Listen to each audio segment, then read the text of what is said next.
கண்மணி அன்புடன் அடுத்த வர எபிசோடில் பார்த்திங்க அப்படின்னா கண்மணி பார்த்திங்க அப்படின்னா ஒரு ரெஸ்டாரண்ட்டில் அவங்க ஃப்ரெண்டோட பார்ட்னராக இருப்பாங்க. அதே ரெஸ்டாரண்ட்டில் பார்த்திங்க அப்படின்னா அன்பு வந்து ஜாயின் பண்ணுற ஒரு நிலமை வருது. அந்த கண்மணியோட ஃப்ரெண்டு ஜீவா பார்த்திங்க அப்படின்னா அன்போட க்ளவுட் கிச்சனை பார்த்து ரொம்ப நல்லா வச்சுருக்காங்க, நல்லா பண்ணியிருக்காங்கன்னு சொல்லிட்டு அந்த ஐடியா பிடிச்சி போய் அன்பை பார்த்திங்க அப்படின்னா இங்கே வந்து ரெஸ்டாரண்ட்டில் செஃப்பாக வேலை பார்க்குறதுக்கு ஜாயின் பண்ணுறதுக்கு ஓகே சொல்லிடுறாங்க.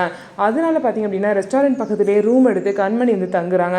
கண்மணி ஏற்கனவே தங்கிட்டு பார்க்கும்போது அப்போ அங்கே அன்பு வரும்போது அன்பை பார்த்து கண்மணி எங்கே போனாலும் ஃபாலோ பண்ணிட்டு வந்துடுவீங்களான்னு சொல்லிட்டு திட்டும் போது நான் ஒன்றும் ஒன்றை ஃபாலோ பண்ணிட்டு வரல, வேலை விஷயமா இருந்திருக்கேன்னு சொல்லிட்டு அன்பு சொல்கிறாரு.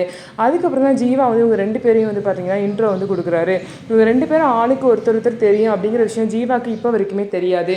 ஜீவா இவர் தான் நம்ம ரெஸ்டாரண்ட்டுக்கு புதுசாக ஜாயின் பண்ண செஃப்னு சொல்லிட்டு அன்பை வந்து கண்மணிக்கு இன்ட்ரடியூஸ் பண்ணுறாரு. கண்மணி ஷாக் ஆகுறாங்க. ஸோ இதுக்கப்புறம் என்ன நடக்க போகுது அப்படின்னு பார்க்கலாம். நம்ம வீடியோ உங்களுக்கு பிடிச்சிருந்தா நம்ம வீடியோவை லைக் பண்ணிக்கோங்க, மறக்காமல் நம்மளோட சேனலை சப்ஸ்கிரைப் பண்ணிவிட்டு பாருங்கள்.